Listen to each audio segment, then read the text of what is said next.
So first I'm going to read you guys a poem. I went to Norway last summer, or I guess 2 summers before that, and so that's what inspired this. Fjord. The mountains vanish right into it. Rocky peaks get thinner and lower, becoming stone hills, submerged in the cold, salty waters of the fjord. Norwegian fishermen leave early in the mornings, returning with silvery, full nets in cool evenings, masters of catching the moon.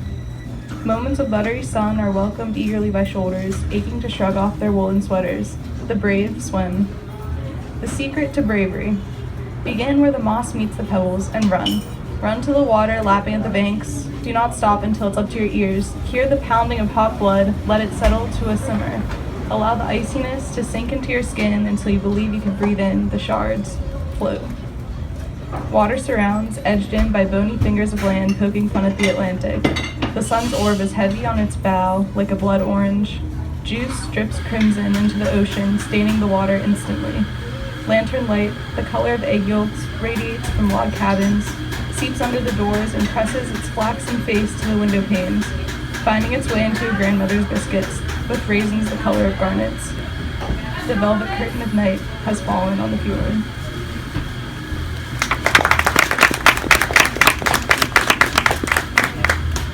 And the second piece is sort of like a character development, or like, I don't know, I fleshed out one of the characters in The Lone Ranger, or Tonto, The Lone Ranger, Fist Fight in Heaven. Yeah, a book by Sherman Alexie, a Native American author.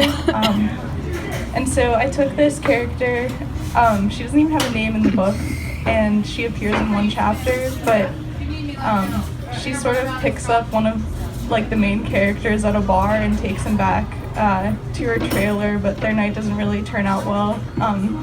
So I'm just writing from her perspective, but alright. Oh, and I start with a line from the actual book, so that's like the first part of dialogue is from the book.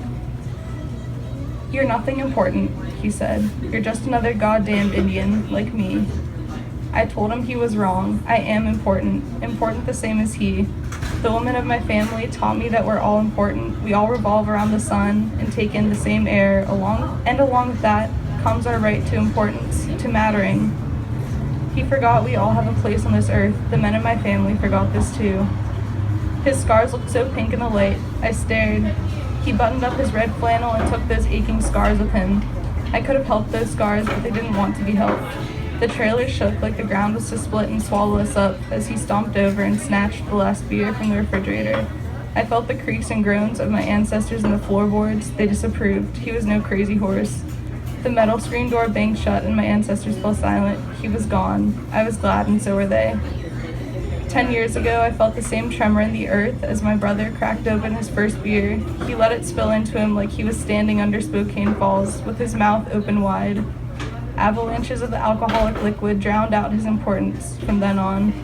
Like father, like son, the white man says, it holds true for us too. My father was caught years before in the same falls like a salmon with a great gaping mouth. Sometimes one of his scales would slip off and graze my cheek, leaving a bruise or scratch.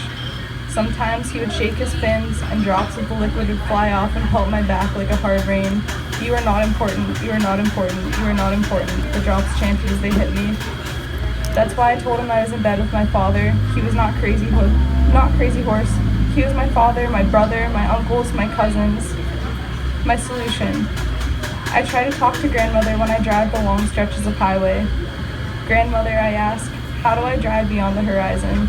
How do I get to where the earth truly meets the sky? I ask because there has to be more. There has to be a place where I can find liquid importance. I will wring it from the clouds of the point past the horizon and store it inside myself. Brimming, I'll come back. I'll cry it out and sneak it into the beer cans and vodka bottles of my tribe.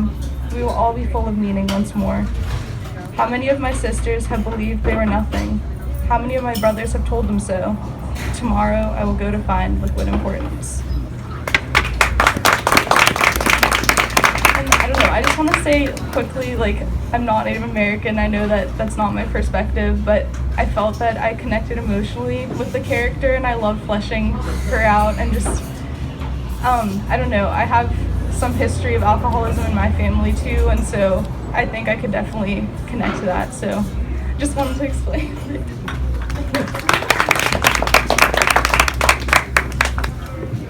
Thank you. No, I love that piece. Carolina sent that to me first. And I was like, I don't know if it's okay because it's like cultural appropriation stuff, but